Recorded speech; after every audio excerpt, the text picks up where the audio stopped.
So everyone can hear, yes? I can hear anyway. Good.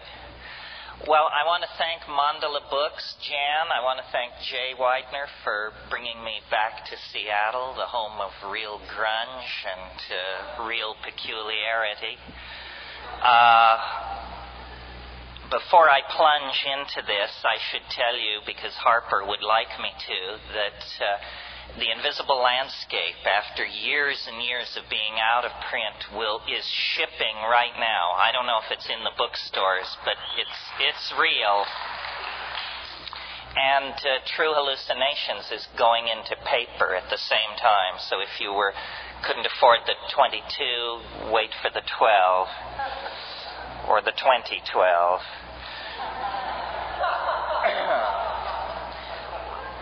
What I wanted to talk about tonight, simply because it's the thing that is moving me to the edge of my chair at the moment, is I called the talk Eros and the Eschaton. And what I could have called it is Eros and the Eschaton, What Science Forgot.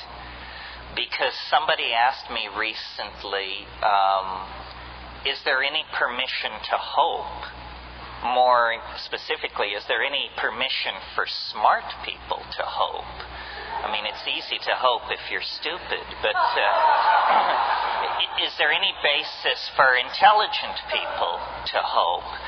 And I wanted to deal with that because I think so. I mean, it was to me a shocking question, because I live in an aura of hope, because I live in a twilit world of my own self-generated, cannabinated fantasy. And I forget that not everyone is so fortunate, and that there's a lot of despair and uncertainty out there. So I wanted to talk about this. I'll talk for a while, and then we'll break and have an intermission. I'll sign books if anybody needs a book signed, and then we'll come back and do Q&A on this till we're sick of it, basically.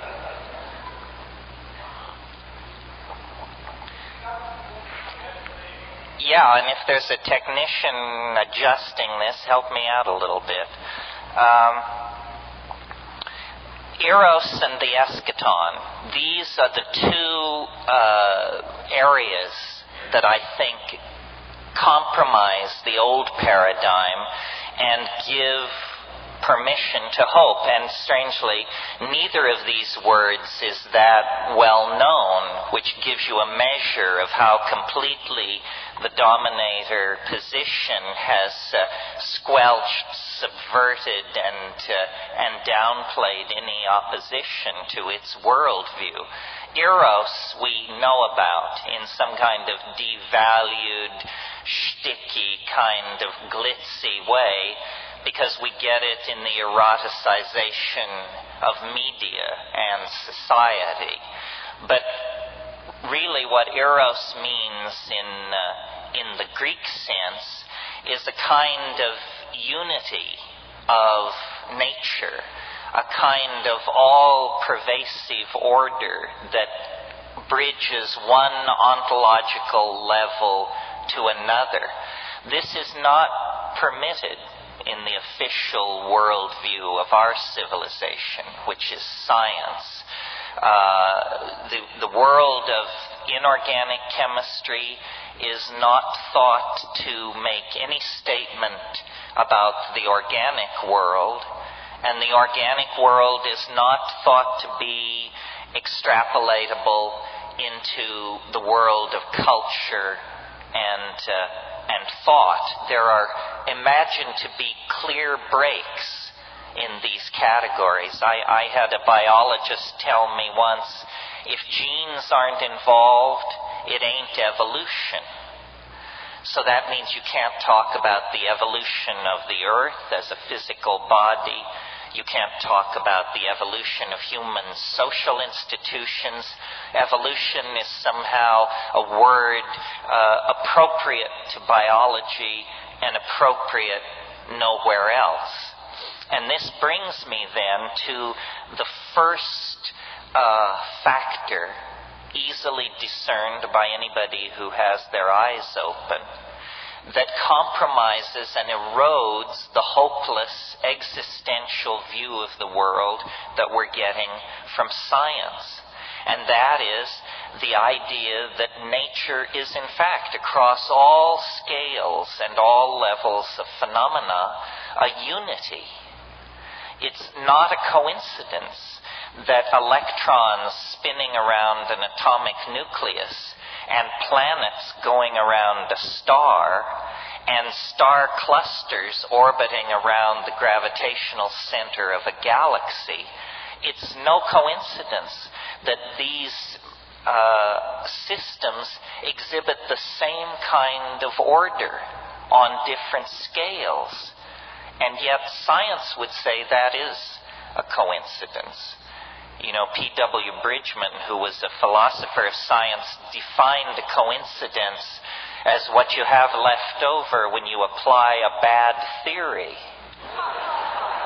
It means that, you know, you've overlooked something, and what jumps out at you as a coincidence is actually a set of relationships whose casuistry is whose relationships to each other are simply hidden from you.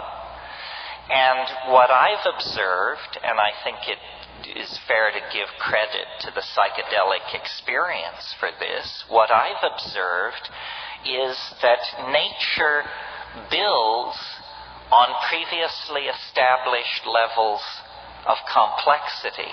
This is a great general natural law that your own senses will confirm for you, but that has never been allowed into the canon of science. And what I mean by that nature builds on complexity is the following. When the universe was born in the dubious and controversial circumstance called the Big Bang, it was at first simply a pure plasma of electrons. It was the simplest that it could possibly be. There were no atoms, there were no molecules, there were no highly organized systems of any kind. There was simply a pure plasma of expanding energy. And as the universe cooled, simply cooled, new kinds of phenomena, we say, emerged out of the situation. As the universe cooled, atomic nuclei could form, and electrons could settle into stable orbits. As the universe further cooled, the chemical bond became a possibility. Still later, the hydrogen bond, which is a weaker bond, which is the basis of biology. So, as the universe aged, it complexified. This is so obvious that it's never really been challenged, but on the other hand, it's never been embraced as a general and dependable principle either. Follow it through with me. Out of atomic systems come chemical systems. Out of chemical systems comes the covalent hydrogen bond, the carbon bond, complex chemistry that is prebiotic or organic. Out of that chemistry come the macrophysical systems that we call membranes, gels, charge transfer complexes, this sort of thing. These systems are the chemical preconditions for life, simple life, the life of the prokaryotes, the life of naked, unnucleated DNA that characterized primitive life on the planet. Out of that life come eukaryotes, nucleated cells, and then complex colonies of cells, and then cell specialization, leading to higher animals, leading to social animals, leading to complex social systems, leading to technologies, leading to globe-girdling, electronically based, information transfer-oriented cultures like ourselves. Someone said, what's so progressive about media? It's the spreading of darkness at the speed of light. It can be. It can be. Well, so this is very interesting, that apparently the way the universe works is upon a platform of previously achieved complexity, chemical, electrical, social, biological, whatever, new forms of complexity can be built that cross these ontological boundaries. In other words, what I mean by that is that biology is based on complex chemistry, but it is more than complex chemistry. Social systems are based on the organization that is animal life, and yet it is more than animal life. So this is a general law of the universe overlooked by science, that out of complexity emerges greater complexity. We could almost say that the universe, nature, is a novelty-conserving or complexity-conserving engine. It makes complexity and it preserves it, and it uses it as the basis for further complexity. Now, there's more to this than simply that. I think we all observationally could agree with what has been said so far. The added wrinkle, or an added wrinkle, is that each advancement into complexity, into novelty, proceeds more quickly than the stage that preceded it. This is very profound, because if accepted as a serious first principle, it ends the marginalization of our own species to the level of spectator status in a universe that knows nothing of us and cares nothing for us. This is the most advanced position that modern science will allow us.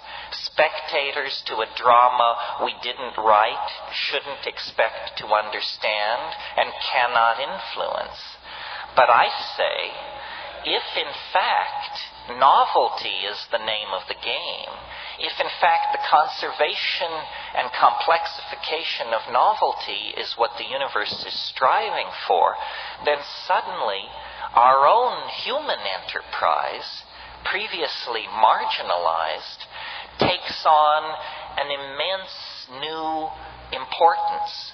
We are apparently players in the cosmic drama, and in this particular act of the cosmic drama, we hold a very central role.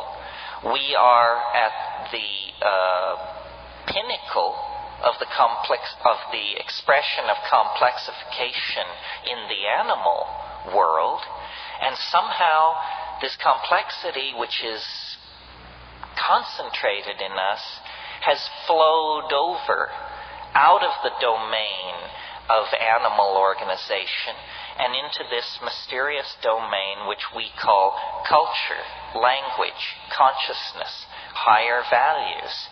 Each stage of advancement into complexity occurs more quickly than the stage which preceded it.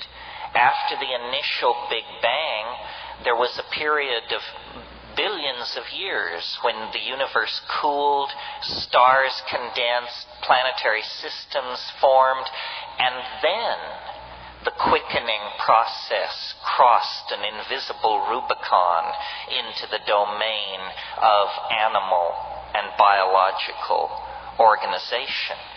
Well, you see, since the rise of Western monotheism, the human experience has been marginalized. We have been told that we were unimportant in the cosmic drama.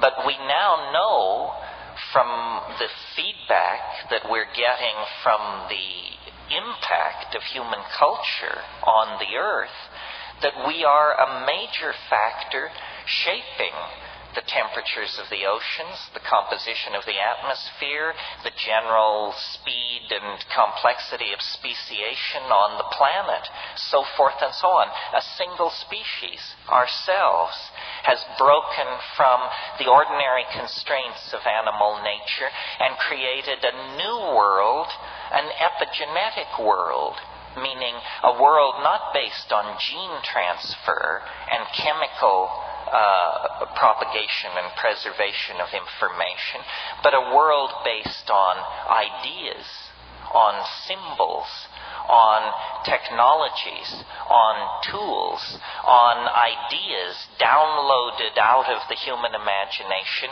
and concretized in three-dimensional space as choppers, arrow points, particle accelerators, gene sequencers, spacecraft, what have you. All of this complexification occurring at a faster and faster rate. And this brings me then to the second quality or phenomena that science has overlooked, which is the acceleration of complexification. That the early history of the universe proceeded with excruciating slowness. Then life took hold in the oceans of this planet. A quickening of process and evolution. But still, things proceeded on a scale of tens of millions of years to clock major change. Then, the conquest of the land, higher animals, higher exposure to radiation, faster change, species following species, one upon another. Then, 50,000, 100,000, a million years ago, anyway, recently, the crossover into the domain of culture, tool-making, myth-making, dance, poetry, song, story, and that set the stage for the fall into history. The incredibly unusual and self-consuming process that has been going on for the past 15 or 20,000 years. A biological snap of the finger. And yet, in that time, everything that we call human, everything that we associate with higher values has been adumbrated, elaborated, created, set in place by one species, ourselves. This acceleration of time or complexity shows no sign of slowing down. In fact, within the fabric of our own lives, we can almost daily, hourly, by the minute, feel it speeding up, taking hold. It's a cliche that time is moving faster and faster, a cliche of the mass media. But I want to suggest that this is not a perceptual illusion or a cultural mirage, that this is actually happening to the space-time matrix, that time is in fact speeding up, that history in which we are embedded because our life of 50 to 80 years is so ephemeral on a scale of 10 to 15,000 years. But nevertheless, history is a state of incredible destabilization. It's a chaostrophe in the process of happening. It begins with animals kept in balance by natural selection, and it ends with a global internet of electronic information transfer and a language-using species hurling its instruments toward the stars.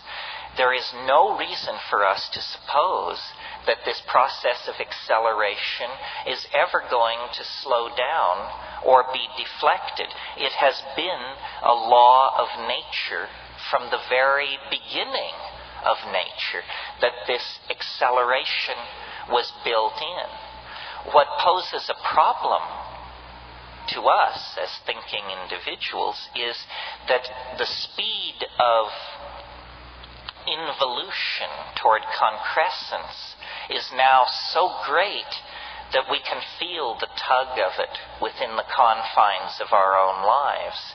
There has been more change since 1960 than in the previous several thousand years. There has been more change since 1992 than in the previous 1,000 years. Change is accelerating. Invention, connection, adumbration of ideas, mathematical algorithms, connectivity of people, social systems. This is all accelerating furiously and under the control of no one. Not the Catholic Church, the Communist Party, the IMF. No one is in charge of this process. This is what makes history so interesting. It's a runaway freight train on a dark and stormy night. This is why I'm not particularly sympathetic to conspiracy theory. Because I can't make the leap to faith that would cause you to believe anyone could get hold of the beast enough to control it. I mean, conspiracies, of course, we have conspiracies up the kazoo, but none of them are succeeding. They're all being swept away, compromised, astonished by new information, and endlessly agonized. So, two factors relating to Eros. The movement into complexity and the fact that that movement goes ever faster. And the second quality, the acceleration of the movement into novelty, leads me to the third point, which is, I suppose, more controversial. And I am frankly willing to admit that my sensitivity to this third point is based on my psychedelic experience.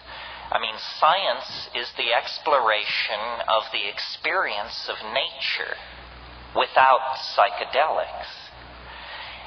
And I propose, therefore, to expand that enterprise and say we need a science beyond science. We need a science which plays with a full deck.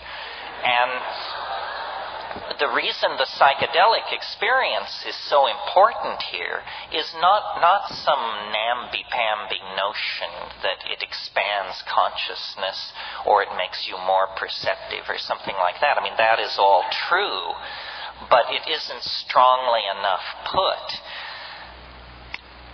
A cultural point of view is like a crystal.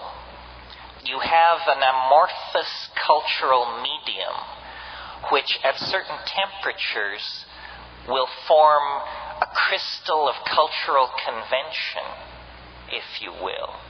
And within the geometry of that crystal, certain things make sense and certain things are excluded from making sense.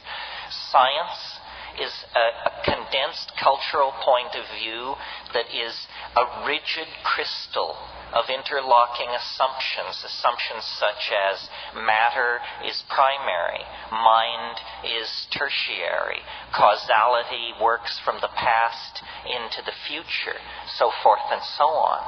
What psychedelics do in terms of their impact on the physical brain and organism of human beings is they withdraw cultural programming. They dissolve cultural assumptions. They lift you out of that reassuring crystalline matrix of interlocking truths which are lies. And instead, they throw you into the presence of the great who knows, the mystery, the mystery that has been banished from Western thought since the rise of Christianity and the suppression of the mystery religions. Now, the model that attracts me to the psychedelic experience is not that it makes you smarter, a kind of simple-minded idea, paradoxically, or the idea that you are paying attention, aren't you? Or the idea that it's some kind of magnifying glass into the personal unconscious, your trauma, your childhood memories, the satanic abuse your parents laid on you, so forth and so on. The model which I like is a geometric model, and says simply that since the rise of the Greek alphabet, print, linear thinking, and science, we have become imprisoned in a causal universe of material connectivity, and that this is a cultural myth, as much as believing that we are the sons and daughters of the great father who got out of his canoe at the second waterfall to take a leak. I mean, these are just cultural myths. What is revealed through the psychedelic experience, I think, is a higher dimensional perspective on reality. And I use higher dimensional in the mathematical sense. Literally, you are lifted out of the plane of cultural assumptions and can look down with the kind of godlike understanding that one obtains when one flies in an airplane over a landscape previously only viewed from the ground. In other words, from the vantage point of the psychedelic experience, the cultural landscape is seen more nearly in its correct perspective, seen as historically bounded, spatially and intellectually bounded. Now, it's no coincidence that if you analyze biology, what it is, it's a kind of conquest of dimensionality. The earliest forms of life were probably slimes of some sort, stabilized on a clay surface, immobile, unable to perceive light, with no sense of time, merely a fingernail or a toehold in existence. And then if you look at the entire fossil record, what you see is the evolution of senses, sensory perceptors and organs of locomotion.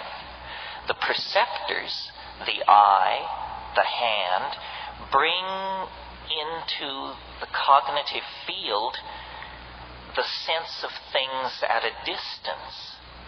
And then language provides models for these things at a distance. Similarly, fins, legs, so forth, means of locomotion carry us through space. This is a journey of dimensionality. And essentially what animals are that plants are not are life forms mobile in a very conscious way in the spatial dimension.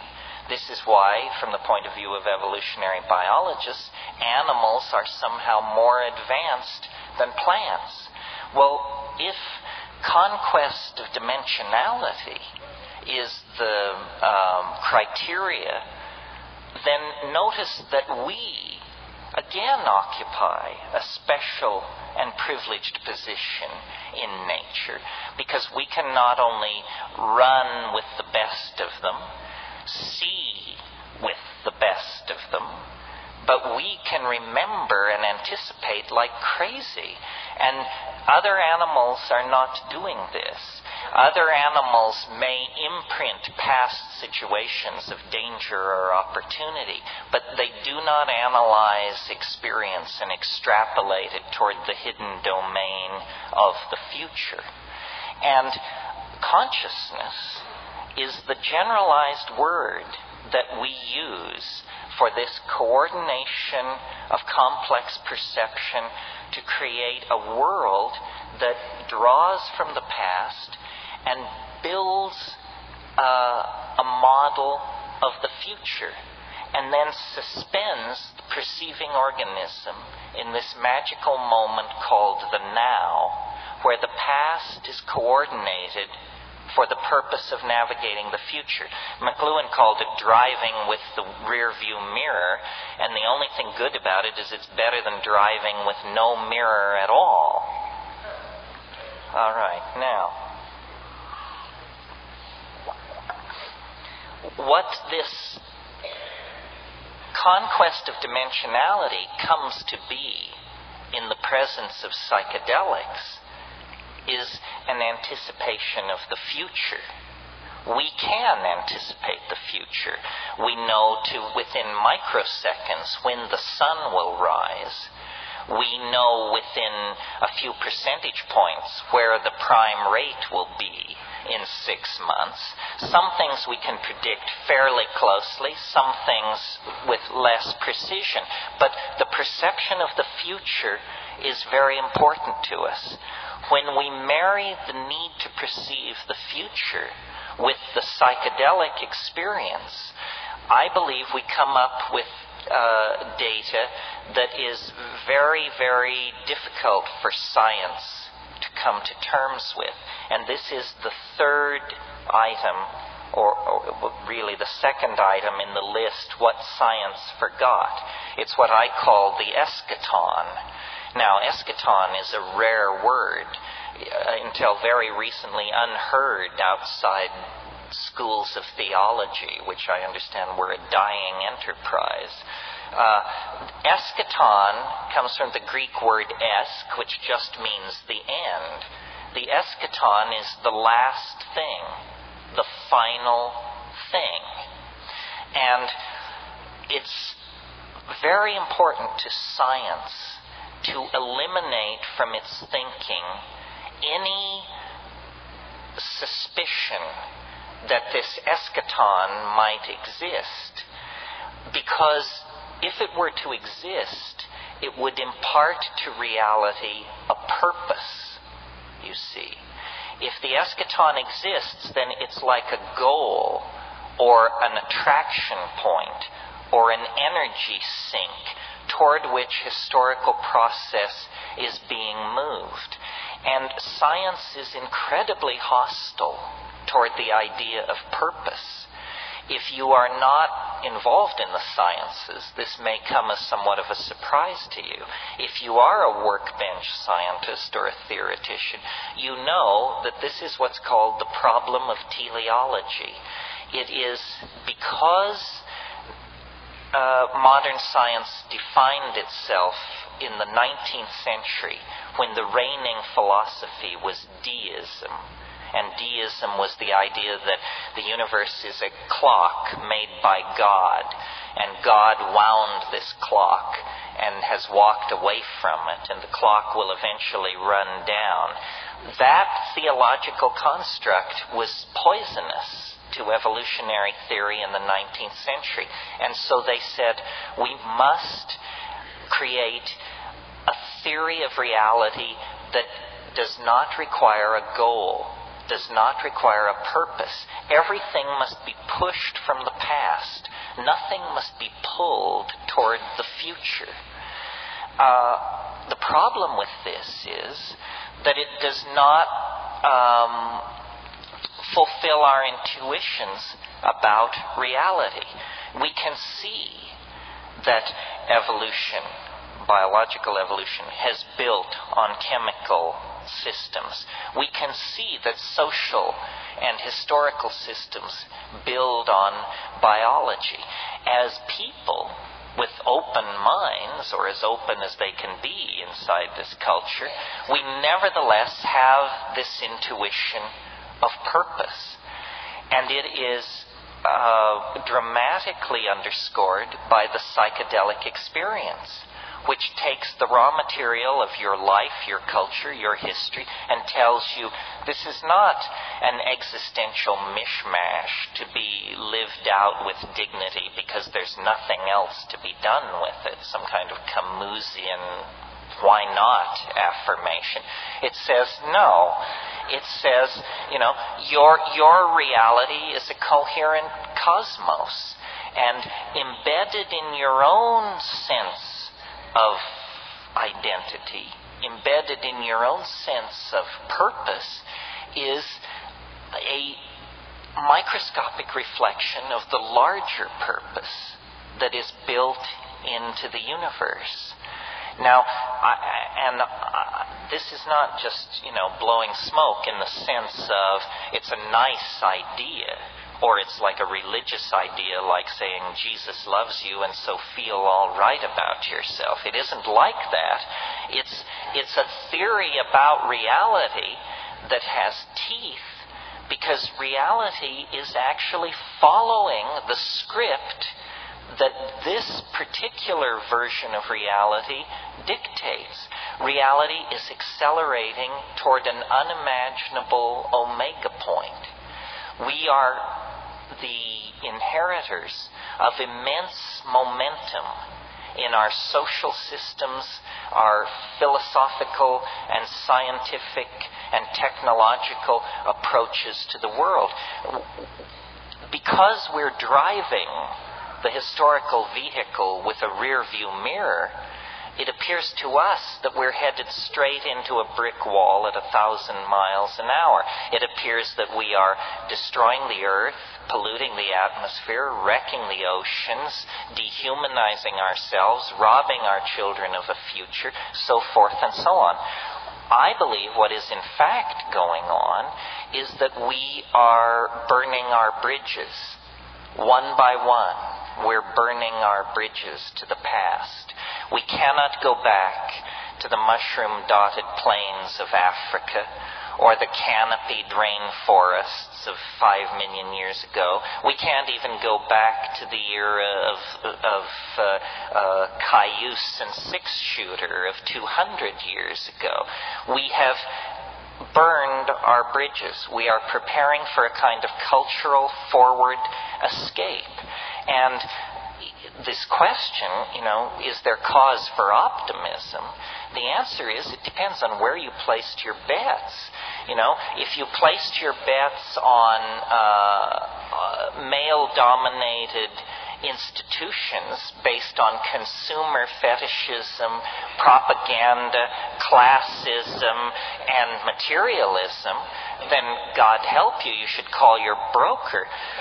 If, on the other hand, you've recognized that a lifeboat strategy is involved here, that what is really important is empowering personal experience, backing off from consumer object fetishism, freeing the mind, empowering the imagination, then in that case, I think you can feel pretty good about what is going on. There's a lot of talk about cultural death and disenfranchisement, and it's usually couched in terms of some happy naked people in the rainforest or in Tajikistan making their rugs or milking their camels or something. And isn't it too bad that their culture is being blown up and traded in for mall culture and shopping by remote? But in fact, all culture is being destroyed. All culture is being sold down the river by the sorts of people who want to turn the entire planet into an international airport arrival concourse. And that's not the victory of somebody's culture over somebody else's culture. Nobody ever had a culture like that. That's just the victory of schlockmeisterism and crapola over good taste and good sense. Well,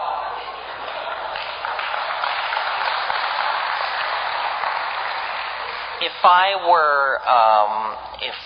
were dependent on the notion that human institutions are necessary to pull us out of the ditch, I would be very despairing. As I said, nobody's in charge. Not the IMF, the Pope, the Communist Party, the Jews. No. Nobody has their finger on what's going on. So then why hope? Isn't it just a runaway train out of control? I don't think so. I think the out of controlness is the most hopeful thing about it. After all, whose control is it out of? You and I never controlled it in the first place. Why are we anxious about the fact that it's out of control? I think if it's out of control, then our side is winning. To me, the most confounding datum of the psychedelic experience is this thing which I call the Eschaton. And I want to talk about it a little bit this evening because I think it is the hardest thing for people to grasp about my particular rap.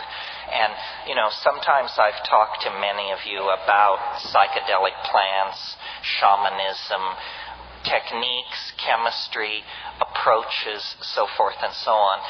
I'm approaching this evening as a graduate seminar. I figure everybody has their little mojo kit and their particular way of approaching these things. And then the question is, what kind of conclusions can we draw? And the conclusion I draw is, and this is sort of pulling together what I said before, we are central to the human drama and to the drama of nature and process on this planet. The opposition, which is science, first let me say this. Every model of the universe has a hard swallow. What I mean by a hard swallow is a place where the argument cannot hide the fact that there's something slightly fishy about it. The hard swallow built into science is this business about the Big Bang. Now let's give this a little attention here.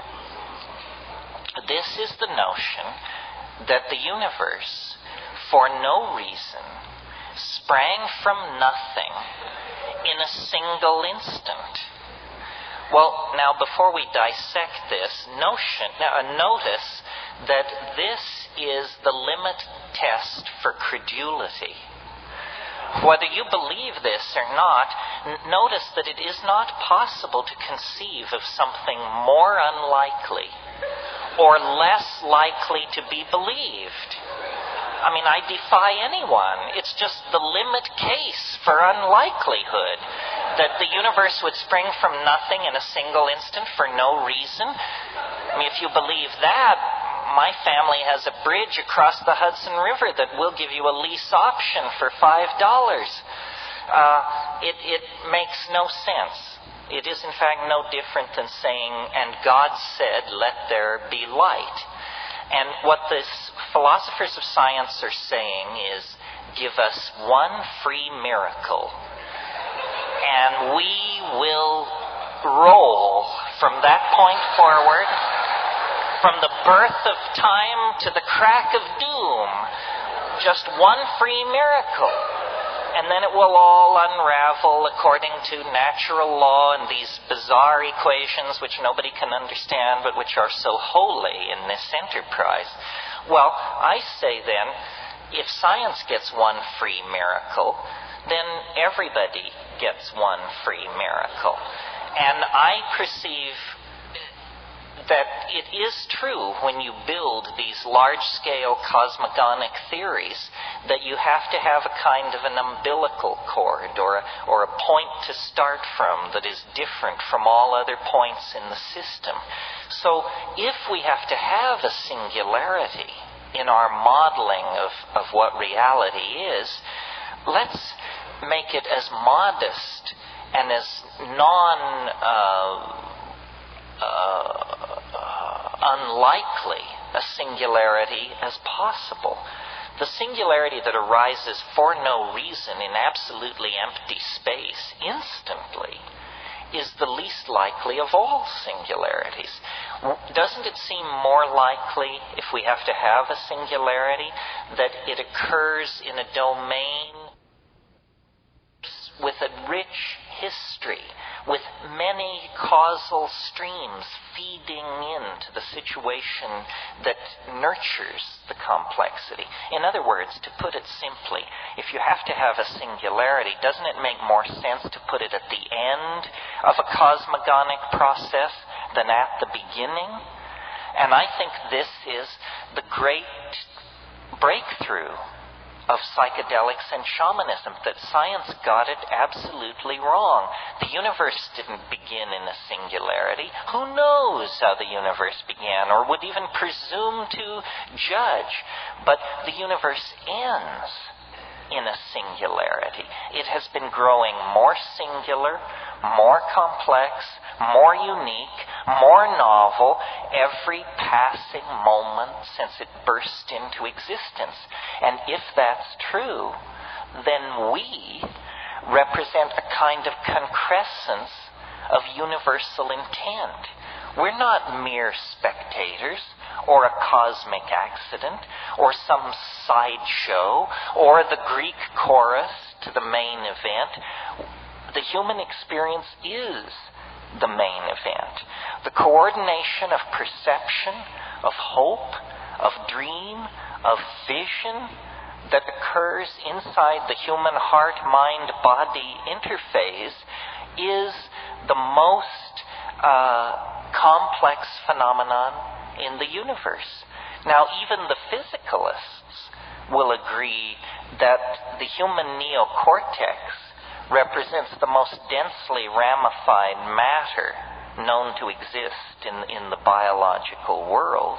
And you don't have to be a rocket scientist to see that human society, human history, human art, human literature represent things for which there is no analog in the world of wasps, groundhogs, killer whales, and so forth and so on. In our species, complexity has turned inward upon itself, and in our species, time has accelerated. Time has left the gentle ebb and flow of gene transfer and adaptation that characterizes biological evolution, and instead historical time is generated.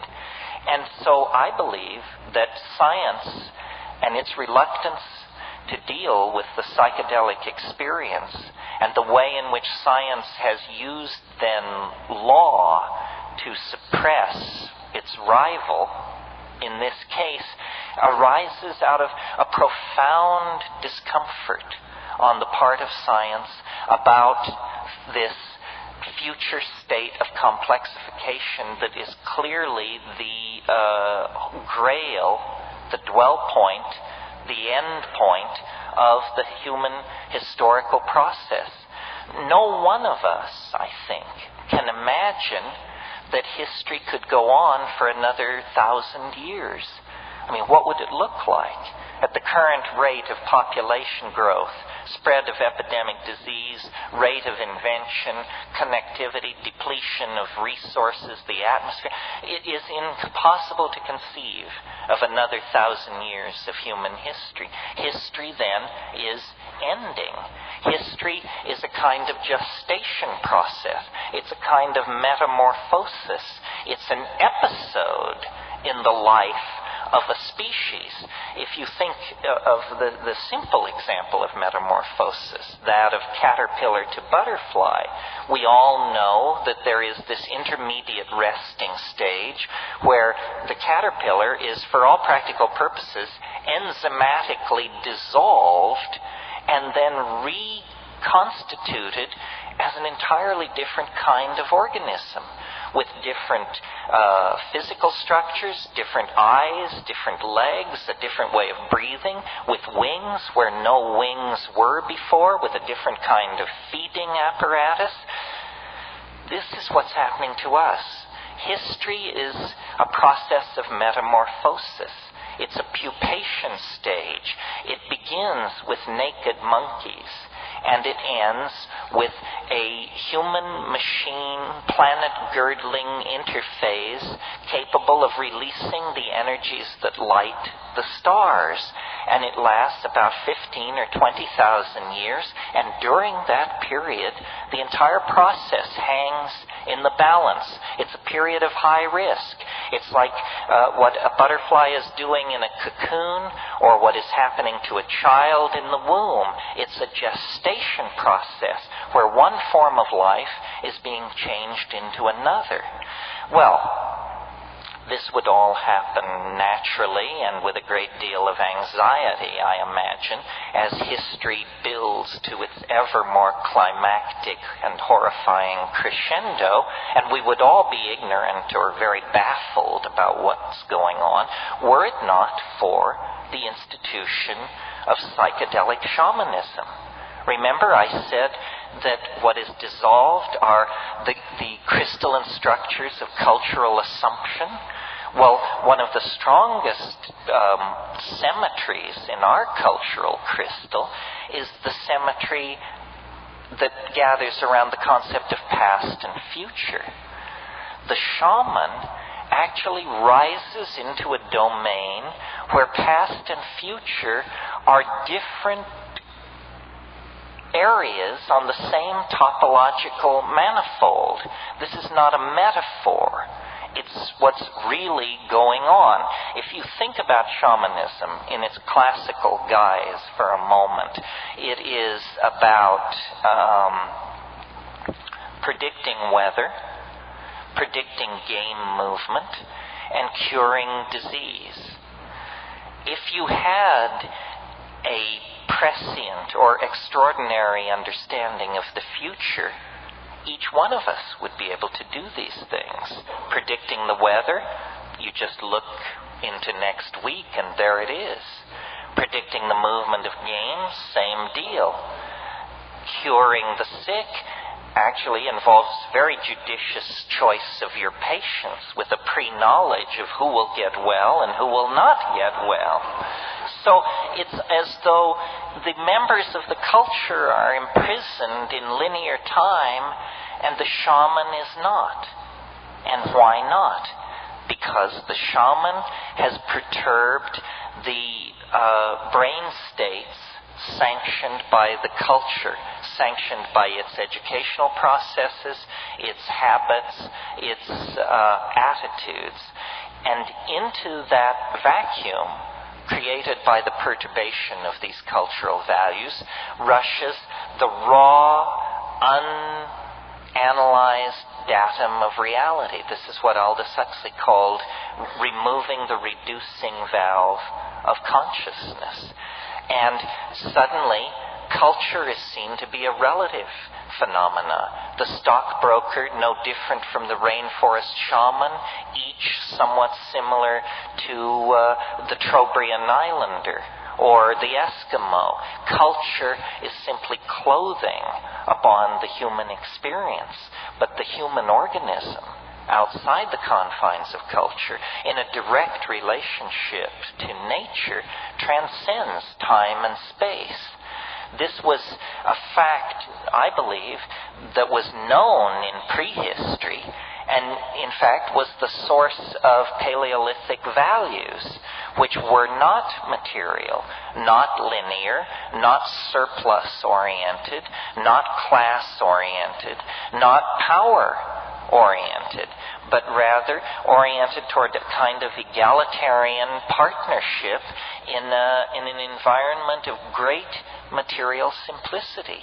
And human beings lived like that for probably 500,000 years, with poetry, with dance, with mathematics, with magic, with story, with humor, but not with the paralyzing and toxic artifacts of the late evolving, machine-worshipping, monotheistic, linear, phonetic, alphabet, tight-ass, straight culture that we are a part of. So now, at a kind of moment of great cultural challenge and dynamic for Western civilization, which has for 1,000 years called all the shots and shoved itself down everybody's throat, whether they liked it or not.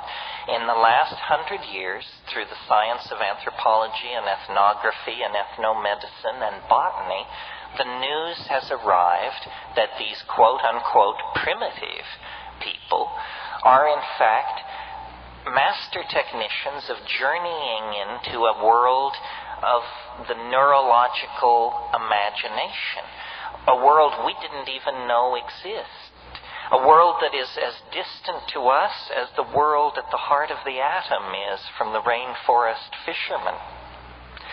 And because our own cultural values seem a little shoddy at this moment, those on the fringes of Western civilization have begun to seek alternatives, begun to look at alternative religions, yoga, tantra, Buddhism, Zen, whatever, alternative approaches to diet, vegetarianism, macrobiotics, so forth and so on, and alternative approaches to authentic experience, which means psychedelics. In the early stage of psychedelic involvement, everyone was sort of flying under the banner of hands-on Freudianism or hands-on Jungianism. You know, we're going to see those archetypes. We're going to confront those sexual repressions. We're going to journey into those traumatic childhood memories. Now, it's understood, I think, that those metaphors were fairly inadequate, and that actually we stand on the brink of an unexplored landscape of planetary size. The world of the High Paleolithic, which is a Gaian world, a world of feeling, not analytical intellectual constructs, but a world of empowered feeling, empathy, and intuitive understanding, an understanding that doesn't arise in a context of Greek logic, but in a context of animal knowing, in the authentic mode of the body. So, just to bring it all around here, the great exhibit which we must always keep in front of ourselves and our critics is the mystery of the human mind and body.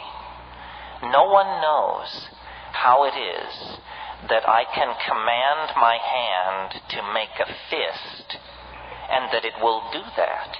I mean, that's mind over matter. That's the violation of every scientific principle in the books. And yet it is the most trivial experience any of us have. We expect to command our body. We expect the mental will to order the monkey flesh into action, and it will follow. The body is the nexus of the mystery of life. And our culture takes us out of the body and sells our loyalty into political systems, into religions, into inanimate objects and machines, collections, so forth and so on.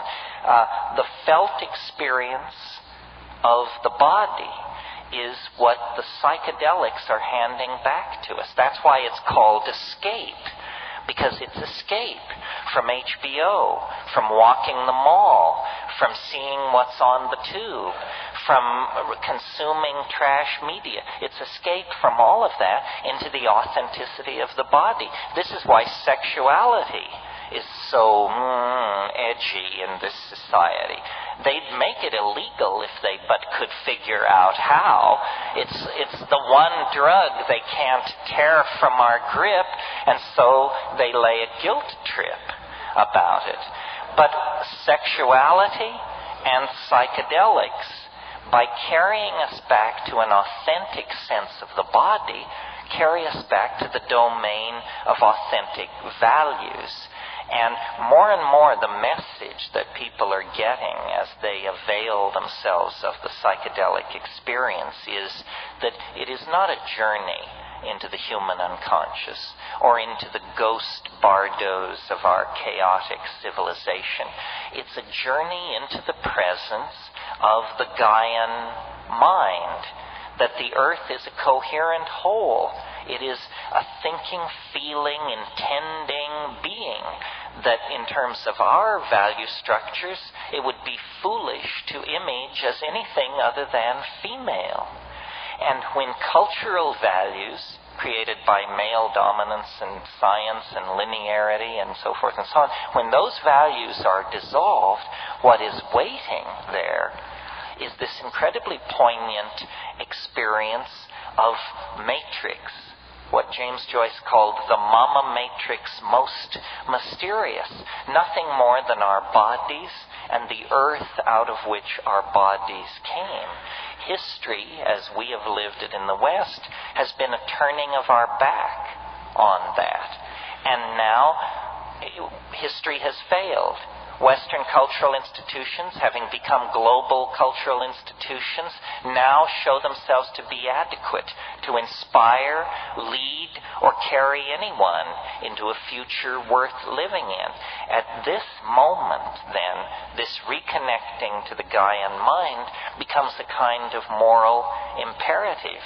So this whole drug issue is not an issue even about criminal syndicates or about untaxed billions or about the mental health of our youth or any of that malarkey. I mean, my God, the most destructive drugs known to the species are peddled on every street corner without restriction.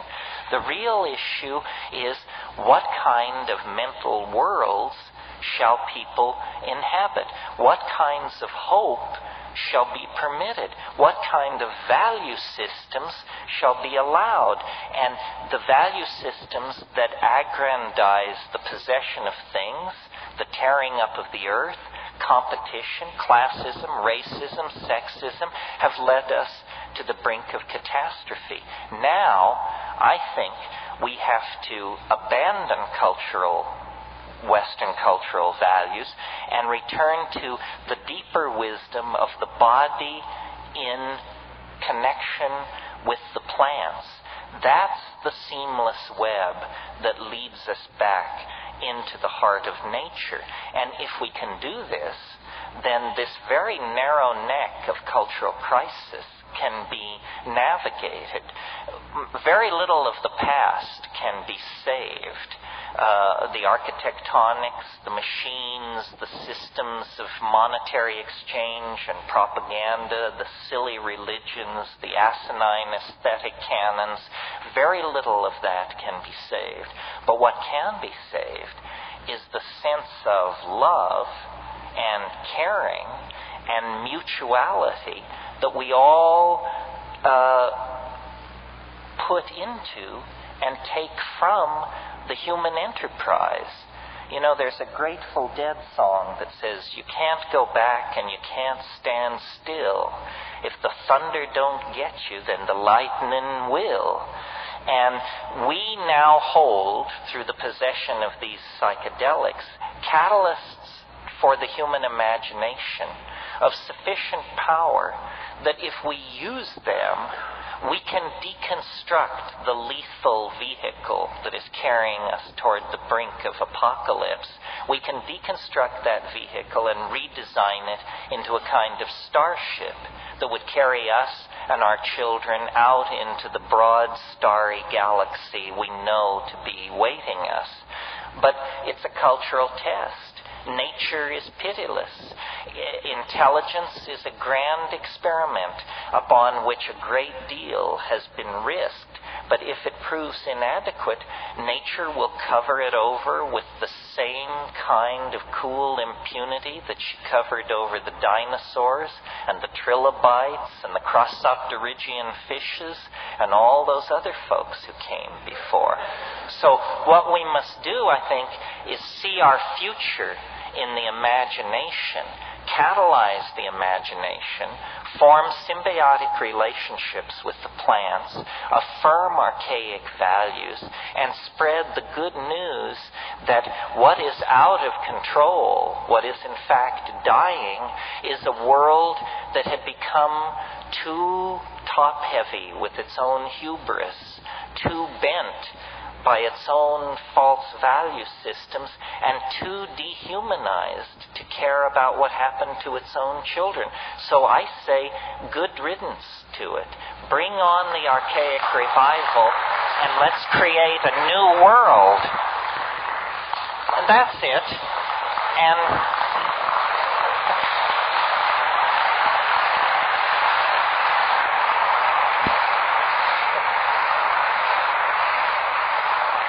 if this wasn't perfectly clear, I'm sure the questions and answers will make it so.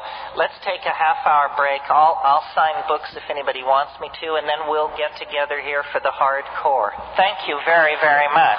Pull it together so we can get on to the fun part here.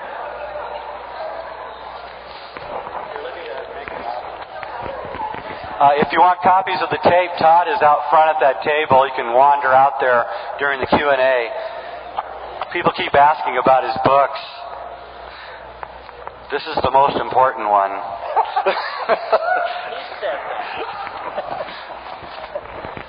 Okay.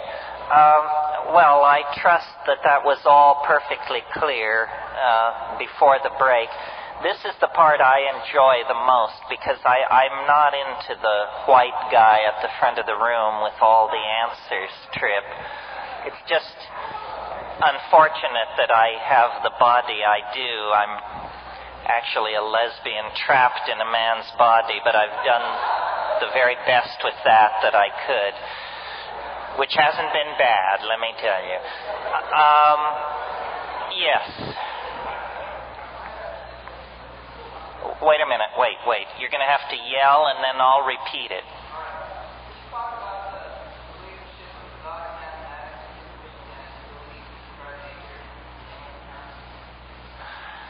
Well, this is a really interesting question. I can talk about it. I'll repeat the question. It's, can I talk about the relationship of advanced mathematics to modeling of consciousness in layman's terms, correct?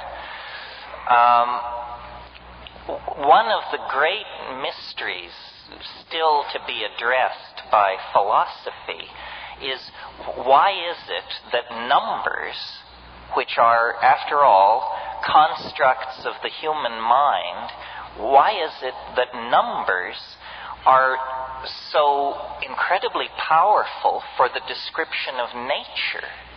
Nature, after all, is somehow given. We find it all around us. And numbers arise in the depths of human ratiocination. So what is the relationship of these things to each other? It may appear to be an easy question. It's such a difficult question that it wasn't even asked in philosophy until the 20th century. It's very puzzling, and I think that it indicates a fundamental congruency between processes that are mental and the structure of the world itself. This is why I didn't get into it too much tonight in a popular lecture like this, but I'm the inventor or the purveyor of a mathematical theory of consciousness. And I believe that more powerful than any atom smasher, more subtle than any space telescope, is the human mind. The human mind is the most subtle and superb of all instruments for the study and measurement of nature. When we look into ourselves, we discover the same patterns that we discover in the birth and death of a species, the flow of a river, the collapse of a corporation, or the flowering of a love affair. It's that process is somehow under the aegis of a kind of universal equation of description. So it doesn't matter whether it's the birth and death of your hope, or the rise and fall of the Assyrian Empire, or the evolution of the Pacific Ocean. Processes always occur in the same way. And this is why there is congruence between the mental world of human beings and the world of abstract mathematics and the world of nature. These things are, as it were, simply different levels of condensation of the same universal stuff. This is why the concept of truth can have some meaning. I mean, when you think about it, truth, why should it even be possible for us as monkeys to entertain that notion? Where is it writ large that mammals traveling in packs should have any relationship to truth whatsoever? And yet the faith is that somehow thinking means something. It's not just something we do, it means something. It means something because there is sufficient freedom within the human system to be both right or wrong. And this right or wrong lays upon us the obligation of mirroring nature in models which we build in our own minds. Now, the old idea in science was that these mathematical models of nature were in fact laws, truths, eternal Platonic truths that were being teased out. In the 20th century, a slight epistemological sophistication leads to this word models, where we say we're modeling reality. And our model is only as good as we need it to be. If we're trying to model the flight of an artillery shell, the model needs to be only good enough to get the artillery shell to its target. We don't need to understand the essence of lead or the nature of motion there. We simply need the model to kick out the data that interests us. And in the 20th century, it's been understood that all knowledge is dependent upon the question asked. And the relationship of mathematics to nature is one of the profound indicators, I think, that truth can be known. Maybe not the truth, but I always think of the positivist philosopher Wittgenstein, who was once asked in a classroom situation about a certain proposition, is it the truth? And he said, well, it's certainly true enough. And, that's where we are with our modeling of the world and with our mathematics. It is the truest truth we know. It is true enough. Somebody else here. Yeah, in front.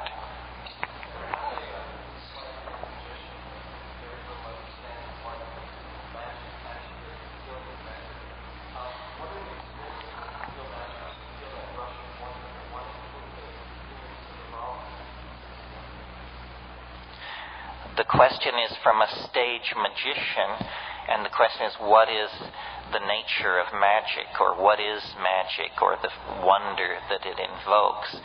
There are two theories. I mean, magic is not a trivial issue at all. There are two theories about how the world works, and each one depends on a fundamental assumption about what the world is.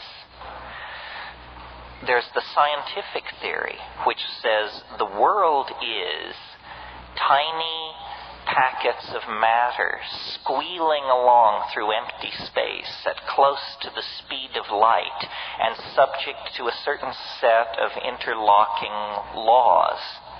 That's what science tells us the world is. Another theory is, and to my mind, a much more appealing and even intuitively correct theory, is the world is language.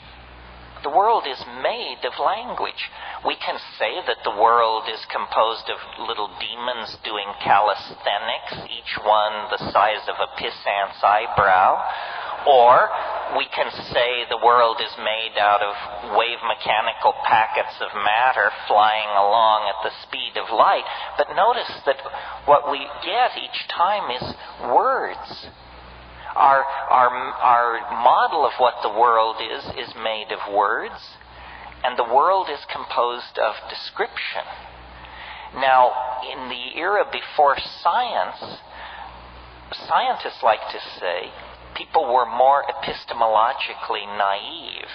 What they mean by that is they didn't have a clear understanding of the division between the inside and the outside, between what we imagine and what actually is. But if you live long enough, I think you discover what we imagine and what actually is are very close to the same thing. Now, whenever you say the world is made of language, the positivists object by saying, well, then why isn't it the way we say it is? I didn't say it's the way we say it is. I said it's made of language.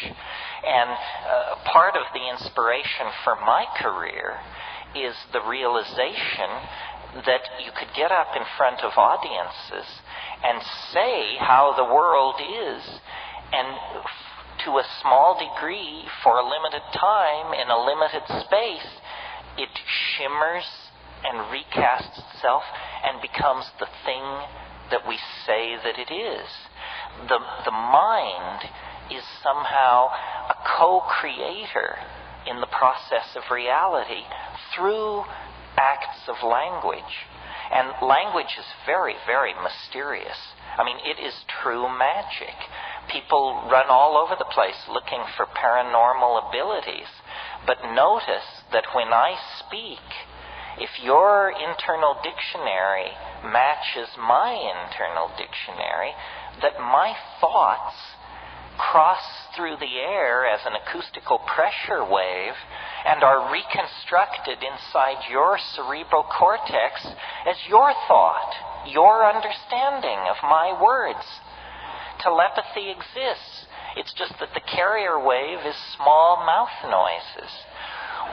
All so-called primitive people know that the world is made of language, that you sing it into existence, that what you say it is what it is, that it is maintained in existence by an act of rational apprehension. And it's only science which has taken this very weird approach and said, no, the world is somehow independent from the act of description. And this is not a situation where we have two separate points of view, both open-hearted and trying their best to work hard for you. Science carried out its analysis of nature to the point where it shot itself in the foot. Science carried out an analysis of nature that went to such depth that it discovered that nature doesn't exist except as an object of description. That there are no little objects winging their way through empty space.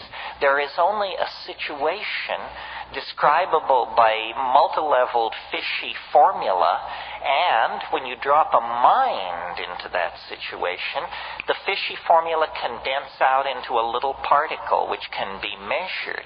Mind is necessary for the world to undergo the formality of existing. This is what quantum physics teaches. Unfortunately, this news has not reached the other sciences. This is a real failure on the part of science. You see, throughout the 19th century, physics was the paradigmatic science. It was the science everybody envied. It's not unusual in physics for theory and experiment to be congruent to 3 decimal points of accuracy.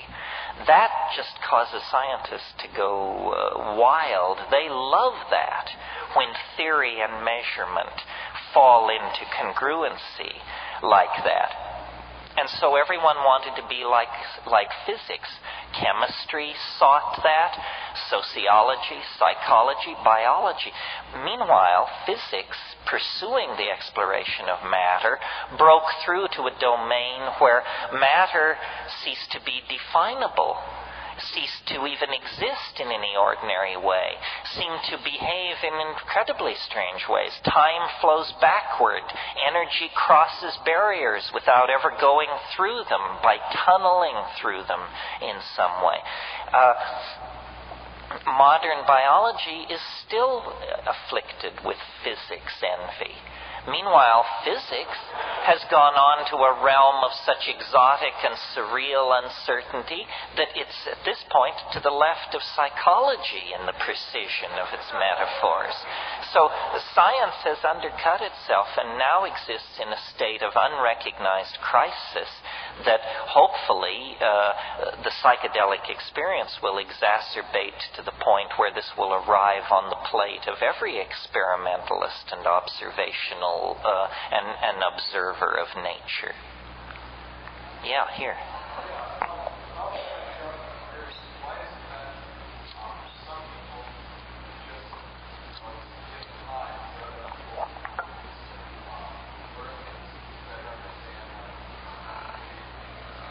People don't take enough. That's all.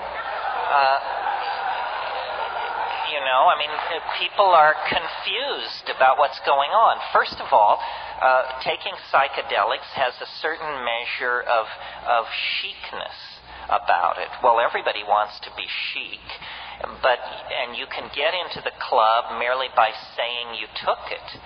But you don't want to lie like a dog, so the way to get into the club without paying your dues is to take some pissant amount and then run around raving about that. So when we talk about the psychedelic experience, it's not clear we're all talking about the same thing. It's sort of like talking about France, and you have the people who changed planes in the airport and the people who moved there for 30 years and learned the literature and got a job and married the locals. So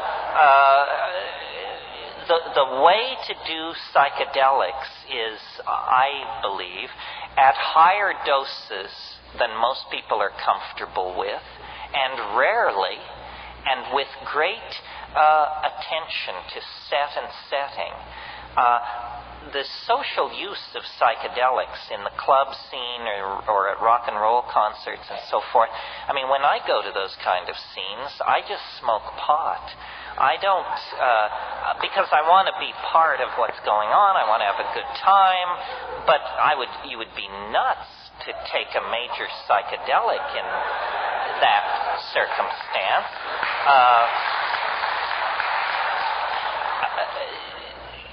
Socially dense environments filled with light and noise are a strategy for coming down. If you took a drug you didn't like, the smartest thing to do would be to jog around the block 10 times and then chop a bunch of wood. Very similar to dancing your ass off, in other words.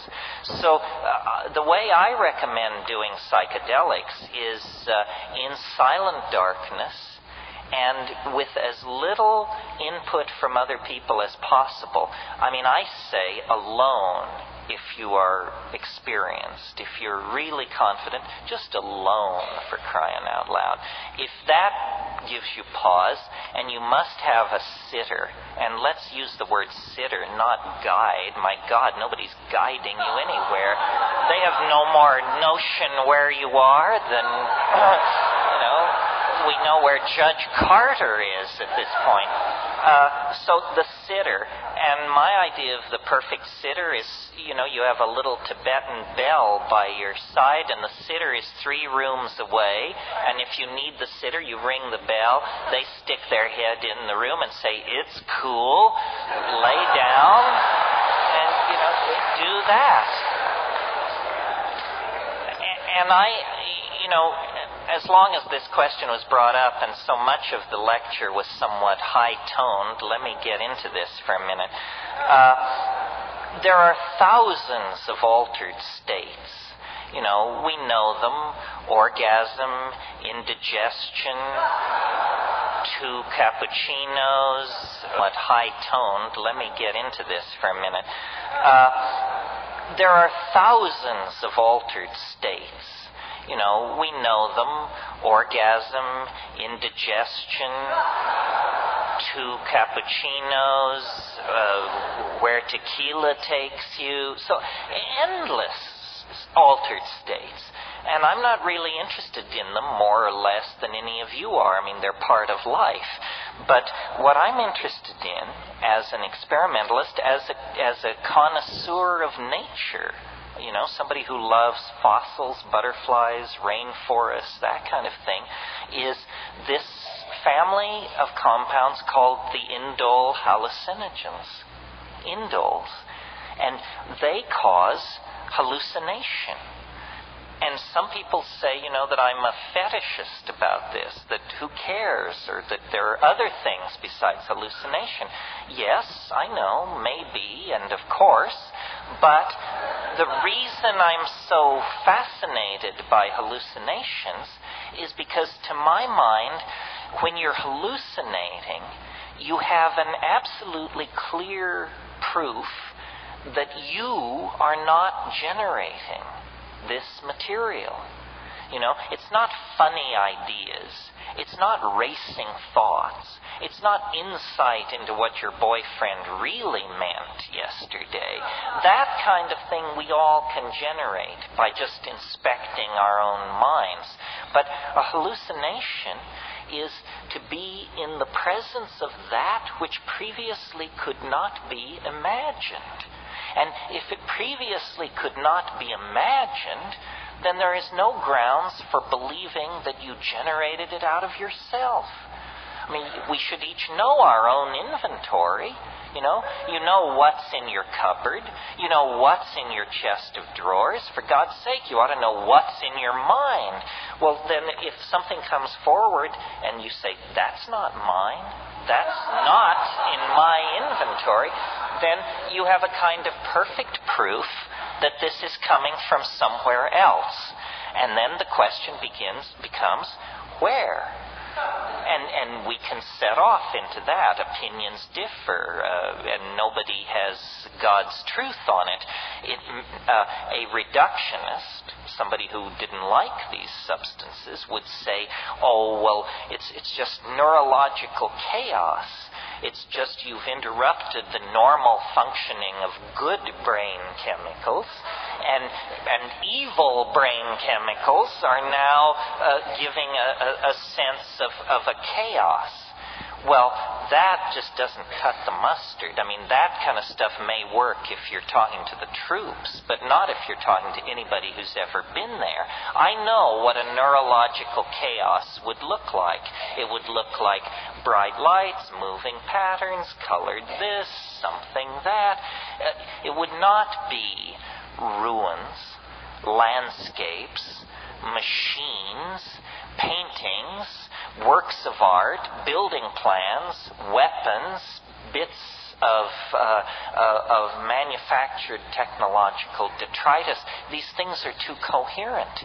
They're objects in some kind of superstructure of the mind. And for me, this was the revelation. I didn't get into this business by being an airhead or a screwball. My attitude was always, if it's real, it can take the pressure. You don't have to pussyfoot around the real thing.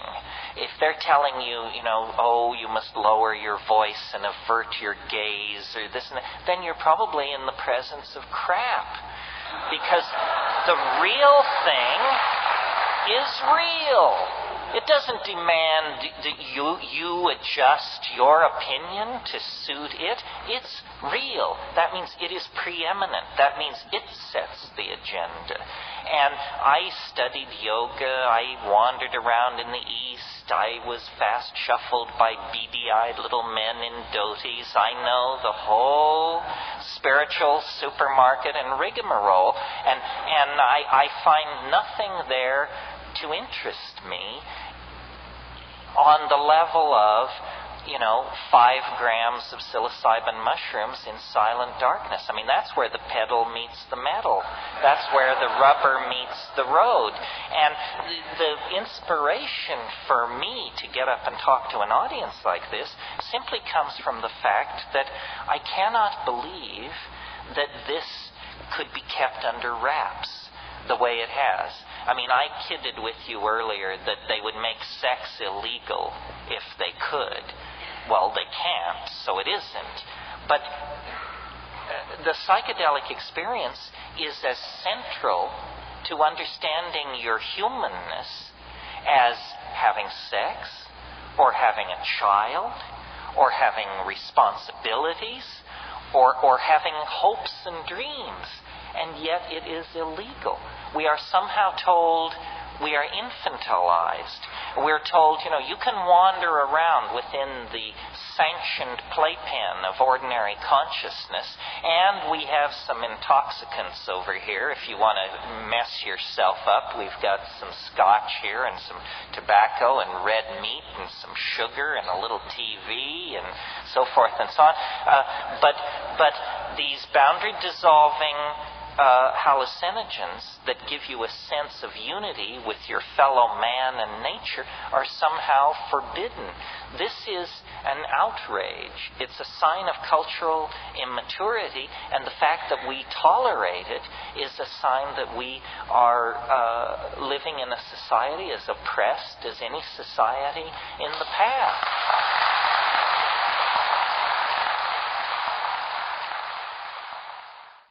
To a short question, but I think it's really important. My thing is not about my opinion or what I saw in Africa or anything like that.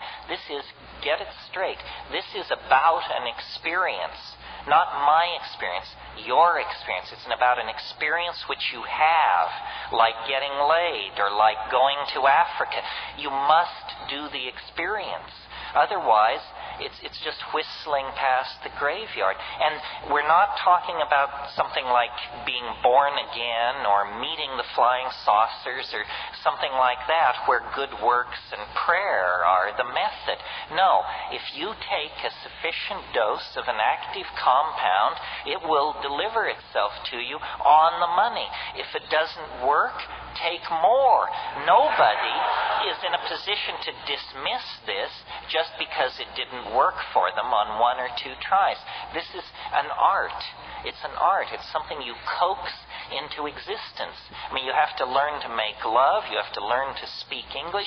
Anything worth doing is an art that is acquired. This is part of our birthright, perhaps the most important part of our birthright. These substances will deliver. It is the confoundment of psychology and science generally, and that's why it's so touchy for cultural institutions. But you are not a cultural institution. You are a free and independent human being. And these things have your name written on them in big gold letters. Yes, here.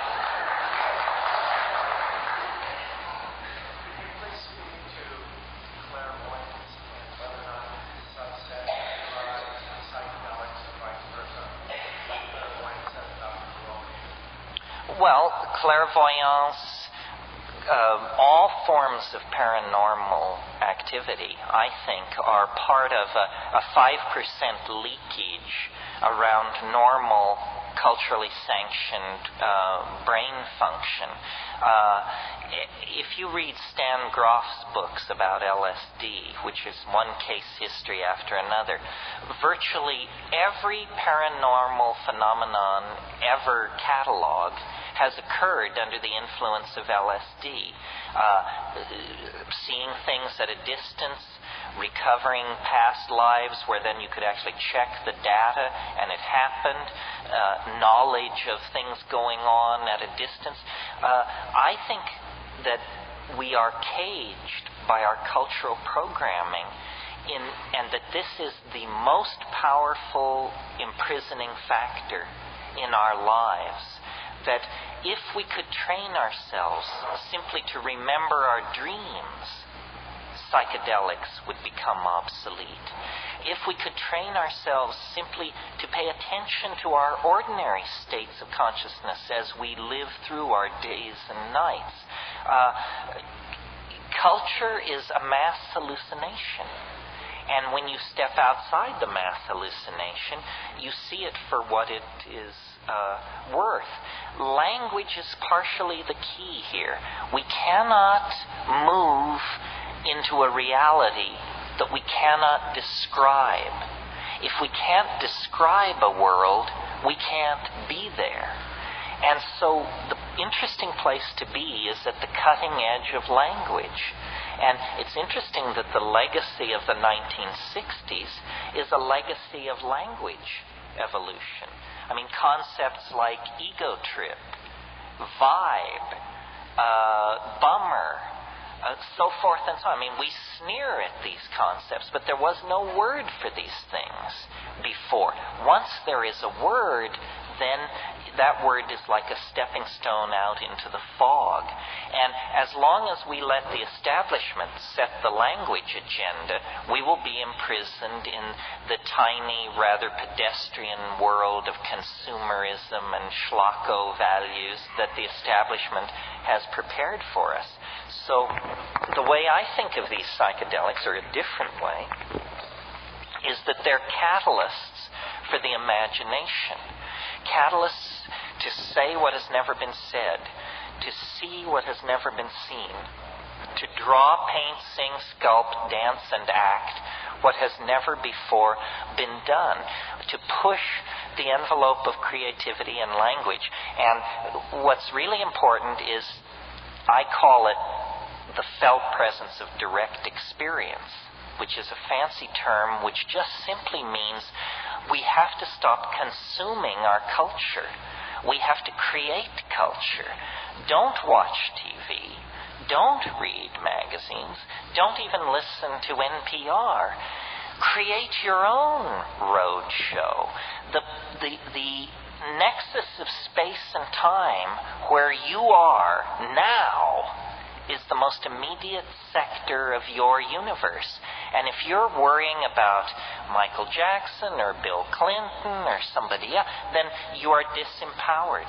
You're giving it all away to icons which are maintained by an electronic media, so that you want to dress like X or have lips like Y or something.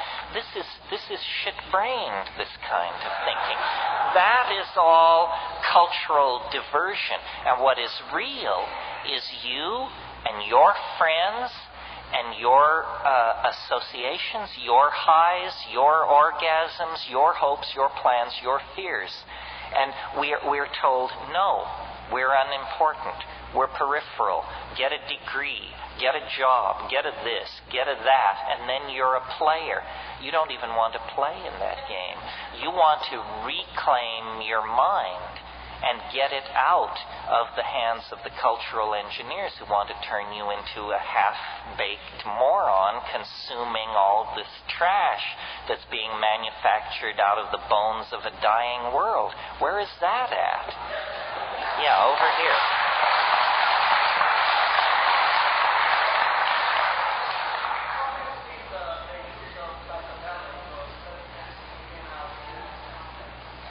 Well, religion is simply the word we use to describe our intuition that there is something outside the realm of culture and the three-dimensional surfaces of things, that there is a hidden dimension to reality. Call it a plan, a purpose, a loving God, a cosmos instead of a chaos. And psychedelics, I believe, reveal a greater order than the order of the human world. This is why the way I do them is either in darkness, which means surrounded by the body, my body, which is part of nature, or in nature itself, in the mountains, at the beach, in the jungle. Because what we are lacking existentially is any sense of order, meaning, and beauty. in the world because the society we're living in has no order or beauty or meaning. It's just a scam and a rat race. But if you take the psychedelics in these contexts where the culture and its artifacts are suppressed, then you connect up to the greater whole. The question of God, meaning in Milton's phrase, the God who hung the stars like lamps in heaven, I don't think psychedelics can address that definitively. But there is another God, a goddess, the goddess of biology, the goddess of the coherent animal-human world, the world of the oceans, the atmosphere, and the planet. In short, our world, the world we were born into, that we evolved into, and that we came from. That world, the psychedelics want to connect us up to, because our individuality as people and as a species is an illusion of bad language that the psychedelics dissolve into the greater feeling of connectedness that underlies our being here. And to my mind, that's the religious impulse. It's not a laundry list of moral do's and don'ts or a set of dietary prescriptions or practices. It's a sense of connectedness, responsibility for your fellow human beings and for the earth you're walking around on. And because these psychedelics come out of that plant-vegetable matrix, they are the way back into it. I want a woman here. My question is, how do we emancipate multitudes of violent people by repositioning and creation of the struggle? Good question. Well, the answer is, I think, pretty obvious. Yes, how do we emancipate people from the foolishness of the drug war? How do we, as a community, as a point of view, how do we gain legitimacy? This is a really important question. I mean, if you look around yourself tonight, you don't see the uneducated, the unhealthy, the demented, or the deluded. And yet this is the stereotype of our subculture. Instead, what you see are well-dressed, creative people holding down positions in society, the parents of children, the heads of departments, the authors of books, the painters of paintings. You may not have noticed, but in this society, they're not handing out rights. Ask black people. Ask members of any sexual minority. They don't hand out rights in this society. And we, meaning we psychedelic people, by and large, this isn't always true, but by and large, we tend to be white and middle class. A translation of those two terms into gutless would not be inappropriate. We have the most to lose, and so we're not given to hurling ourselves into the breach or building barricades in the street to hurl our bodies against the machine. Nevertheless, if you don't claim your political birthright, it will never be given to you. And black people and gay people and American Indians, Native Americans, all of these people have learned that you don't go on bended knee to petition the official culture for your rights. You have to take them. And people ask me, how can you stand up and say the things you do? Why don't they take you away? They don't take me away because they're more chicken shit than you think. They're more off balance than you think. They're more uncertain of themselves than you think. The legitimacy of this point of view is established in their minds. The reason drugs are illegal and suppressed and blah, blah, is because you can make a shitload of money off them in that context. It's a money issue. Do you think a loving government is trying to keep you from jumping out of third-floor windows, and that's why LSD is illegal? I mean, give me a break, for crying out loud. If this government felt strongly enough about certain issues, all of us between 18 and 26 would be sent off to die for that policy decision. So the government is not interested in your health.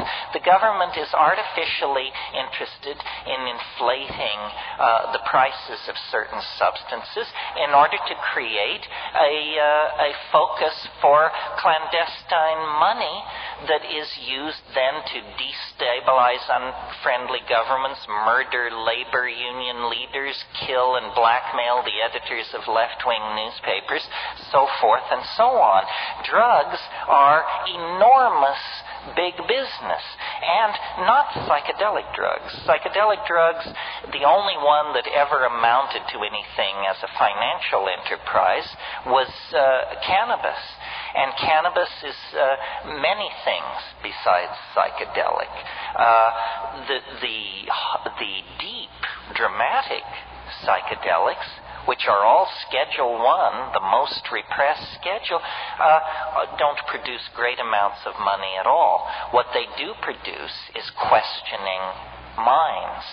They cause people to ask questions. They cause people to ask for clarification.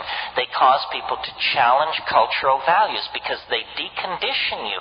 It doesn't matter whether you're a Hasid, a communist apparatchik, a rainforest shaman.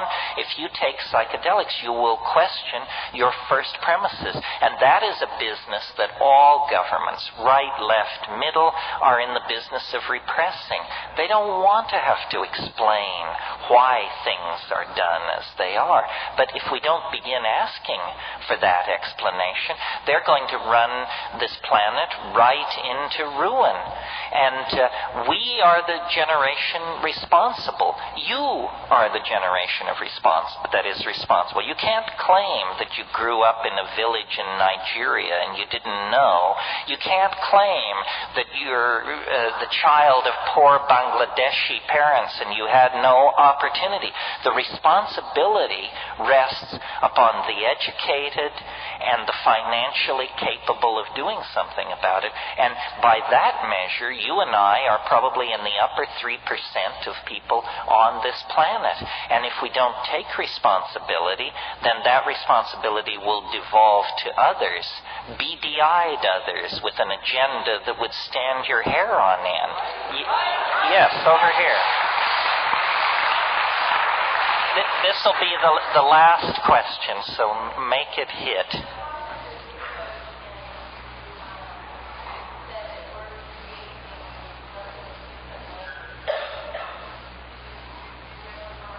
Uh-huh.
Well, let's go back and talk about schizophrenia for just a second. The question is, schizophrenia involves basically breaking with ordinary value systems, and how does it relate to the psychedelic state? And people who have schizophrenic relatives in their family tree, how should they relate to the psychedelic experience and so forth? I mean, I'm extrapolating, but that's the basic thing.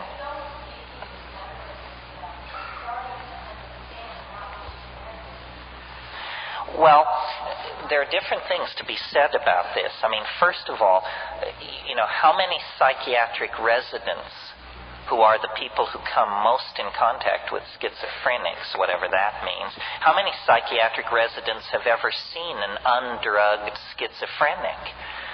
Very, very few, because the very first thing that happens is, for the convenience of physicians and the nursing staff, some outlandish drug is brought into the picture, which then deflects this healing process from ever reaching any kind of natural conclusion. Schizophrenia is just a catch-all term for mental forms of mental behavior that we don't understand. In the 19th century, there was a term, melancholia, which we would now call bipolar depression, so forth and so on. But all forms of sadness, unhappiness, maladaptation, so forth and so on, were poured into this label melancholia. Now, schizophrenia is a similar thing.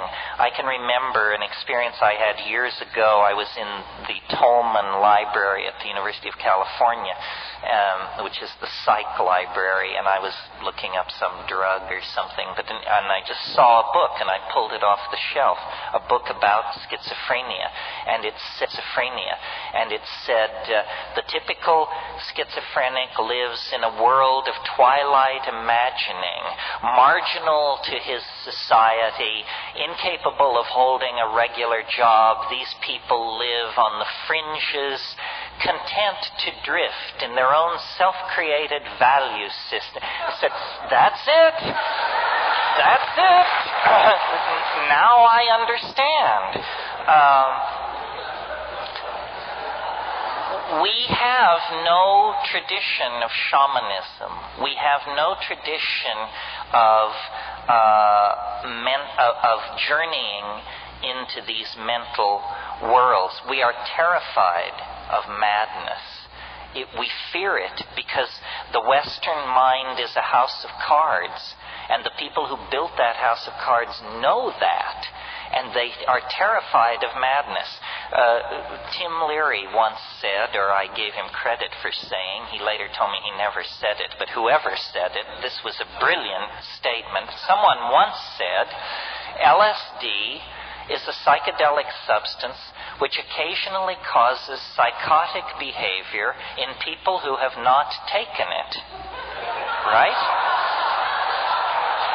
And I would bet you that more people have exhibited psychotic behavior from not taking LSD, but just thinking about it, than ever exhibited it from taking it. Certainly in my family, I watched my parents both go psychotic from the mere fact that LSD existed. They would never have taken it.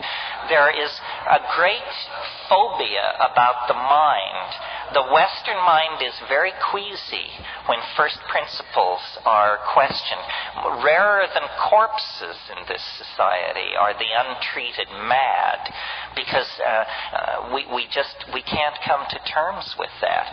A shaman is someone who swims in the same ocean as a schizophrenic, but the shaman has thousands and thousands of years of sanctioned technique and tradition to draw upon. In a traditional society, if you exhibit quote-unquote schizophrenic tendencies, you are immediately drawn out of the pack and put under the care and tutelage of master shamans. You are told, you are special. Your abilities are very central to the health of our society. You will cure. You will prophesy. You will guide our society in its most fundamental decisions. Contrast this with what a person exhibiting schizophrenic activity in our society is told. They're told, you don't fit in. You are becoming a problem. You don't pull your own weight. You are not of equal worth to the rest of us. You are sick. You have to go to the hospital. You have to be locked up. You are on a par with prisoners and lost dogs in our society. So that treatment of schizophrenia makes it incurable. Imagine if you were slightly odd and the solution were to take you and lock you into a place where everyone was seriously mad. That would drive anyone mad. If you've ever been in a madhouse, you know that it's an environment calculated to make you crazy and to keep you crazy. This would never happen in an Aboriginal or traditional society. I wrote a book, this has to be the wrap-up because we're over time, but I wrote a book called The Archaic Revival. I signed it tonight for some of you. The idea there is that we have gone sick by following a path of untrammeled rationalism, male dominance, attention to the visible surface of things, practicality, bottom lineism. We have gone very, very sick. And the body politic, like any body, when it feels itself to be sick, it begins to produce antibodies or strategies for overcoming the condition of dis-ease. And the 20th century is an enormous effort at self-healing. Phenomena as diverse as surrealism, body piercing, psychedelic drug use, sexual permissiveness, jazz, experimental dance, rave culture, tattooing. The list is endless. What do all these things have in common? They represent various styles of rejection of linear values. The society is trying to cure itself by an archaic revival, by a reversion to archaic values. So when I see people manifesting sexual ambiguity, or scarifying themselves, or showing a lot of flesh, or dancing to syncopated music, or getting loaded, or violating ordinary canons of sexual behavior, I applaud all of this because it's an impulse to return to what is felt by the body, what is authentic, what is archaic. And when you tease apart these archaic impulses, at the very center of all these impulses is the desire to return to a world of magical empowerment of feeling. And at the center of that impulse is the shaman, stoned, intoxicated on plants, speaking with the spirit helpers, dancing in the moonlight, and vivifying and invoking a world of conscious living mystery. That's what the world is. The world is not an unsolved problem for scientists or sociologists. The world is a living mystery. Our birth, our death, our being in the moment, these are mysteries. They are doorways opening on to unimaginable vistas of self-exploration, empowerment, and hope for the human enterprise. And our culture has killed that, taken it away from us, made us consumers of shoddy products and shoddier ideals. We have to get away from that. And the way to get away from it is by a return to the authentic experience of the body. And that means sexually empowering ourselves, and it means getting loaded, exploring the mind as a tool for personal and social transformation. The hour is late. The clock is ticking. We will be judged very harshly if we fumble the ball. We are the inheritors of millions and millions of years of successfully lived lives and successful adaptations to changing conditions in the natural world. Now the challenge passes to us, the living, that the yet-to-be-born may have a place to put their feet and a sky to walk under. And that's what the psychedelic experience is about, is caring for, empowering, and building a future that honors the past, honors the planet, and honors the power of the human imagination. There is nothing as powerful, as capable of transforming itself and the planet as the human imagination. Let's not sell it straight. Let's not whore ourselves to nitwit ideologies. Let's not give our control over to the least among us. Rather, claim your place in the sun and go forward into the light. The tools are there. The path is known. You simply have to turn your back on a culture that has gone sterile and dead and get with the program of a living world and a re-empowerment of the imagination. Thank you very, very much.